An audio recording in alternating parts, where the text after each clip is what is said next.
Today on our 2017 Ford E-Series Cutaway, we're going to be installing the Roadmaster Reflex steering stabilizer, part number RM-RBK24-RSSC. This is what our steering stabilizer is going to look like when it's installed. As you can see, it's much more robust than our original, and it has a coil spring to help assist returning it to center. The biggest difference that sets this one apart from the others is the coil spring. When the coil spring is compressed, it's going to want to uncompress itself, returning it to center, and when it's extended, it's going to want to retract, again bringing it back to center. This will help keep you in a neutral position when driving down the road.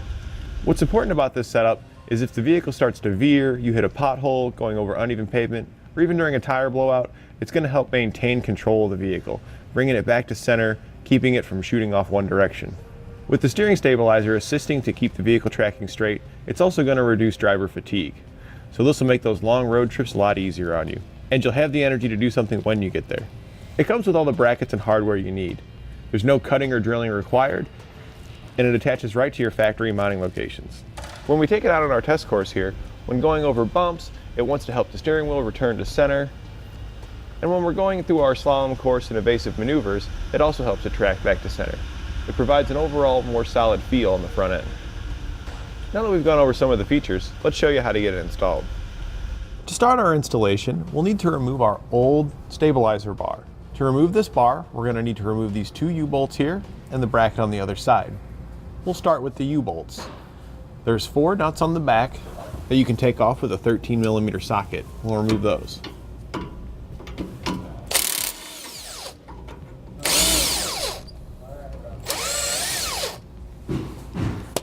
Now slide your U-bolts out and off your steering linkage. Then remove the bolts holding the bracket onto the frame on your passenger side. There's 2 bolts located here on the side of the frame rail and 1 located on the bottom. You'll again remove these with a 13mm socket.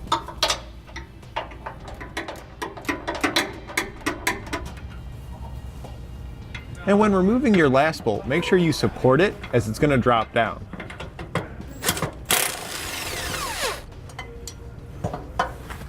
And we can just set this aside. We'll now take our new bracket with the 2 elongated holes facing towards the top and the L-shaped extrusion from the side with an elongated hole on top.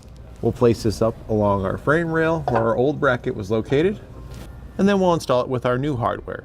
Take the 17mm head bolt, slide on a lock washer, followed by a flat washer, and thread it into the existing holes in the frame rail. You'll then repeat that on the 2 side holes in the frame rail. Now we just want to snug them up. We don't want to tighten all the way down because we may need to adjust it forward or backward to make sure we've got proper clearance. And you'll tighten these down with a 17mm socket. We'll now install our other bracket, which we'll install into our steering linkage here. Slide a U-bolt over the linkage, slide the bracket onto the U-bolt, place on a flat washer, followed by a lock nut. Before we tighten everything down, we're going to need to make sure that our steering wheel is completely straight. Because once it's properly adjusted, it's going to return our steering wheel to center. So it's important that our steering wheel is centered before everything's tightened down, so it'll return to that position. Then install your other U-bolt into the other 2 holes, and again follow with a flat washer and a lock nut. We'll now put our new stabilizer in place. Before you put it on, you'll need to loosen the nut off the top. Take off one of the curved washers and bushings, set those aside. Slide your stabilizer through the lower hole on the passenger side bracket.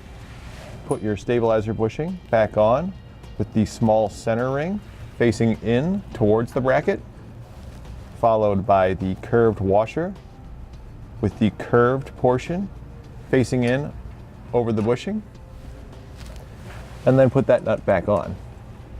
We'll then do the same on our other bracket. You'll then slide on the bushing with the circular extrusion there towards our bracket, followed by the curved washer with the curved end going over our bushing, and followed by our lock nut. Now you may have to squish it together a little bit to get these to go in. And if you're having difficulties getting your nut on because the threads don't poke through, you can take your bushing back off and pull outward on the center stud to make sure it's fully extended. Then you can more easily thread your nut on. With everything loosely installed, you want to check to make sure that you're going to have proper clearance. You don't want to angle it up too high to where it'll contact your lower radiator hose, but you don't want to have it hanging too low to where it may contact your steering linkage. Now we can see here with our bracket positioned towards our steering linkage here, towards the rear of the vehicle on our passenger side, and this one angled at about a 45 from the steering linkage, we won't be making any contact. So we're going to start by tightening down our passenger side bracket because we've got the most clearance to get to those bolts. Again, you'll tighten these down with a 17mm socket. And make sure you tighten down your hardware nice and secure. We can now tighten down our stabilizer bushings. You'll use a 9/16 inch wrench and an adjustable crescent wrench to hold the shaft. And then you want to tighten down the stabilizer bushings on the passenger side. You'll again use a 9/16 inch wrench or socket. At this point we can adjust it to where the stabilizer is just about level. When you do that, you do want to make sure that you're not going to contact any of your hoses or anything else. We've got ours here at about a 45. We're very close to level and we've got plenty of room between our hoses. And now we'll tighten down our bolts using a 9/16 inch socket. You want to tighten them down evenly, going back and forth.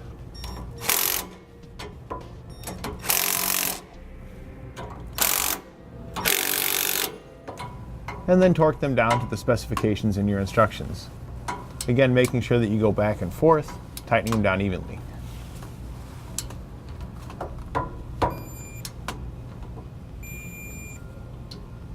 And with everything torqued, we can take it out for a ride and make sure that our steering wheel is returned to center as it should. If there's any pull to either direction, you may need to loosen the U-bolts and adjust it further forward, inward, or outward slightly to compensate for that. And that completes our installation of the Roadmaster Reflex steering stabilizer on our 2017 Ford E-Series Cutaway.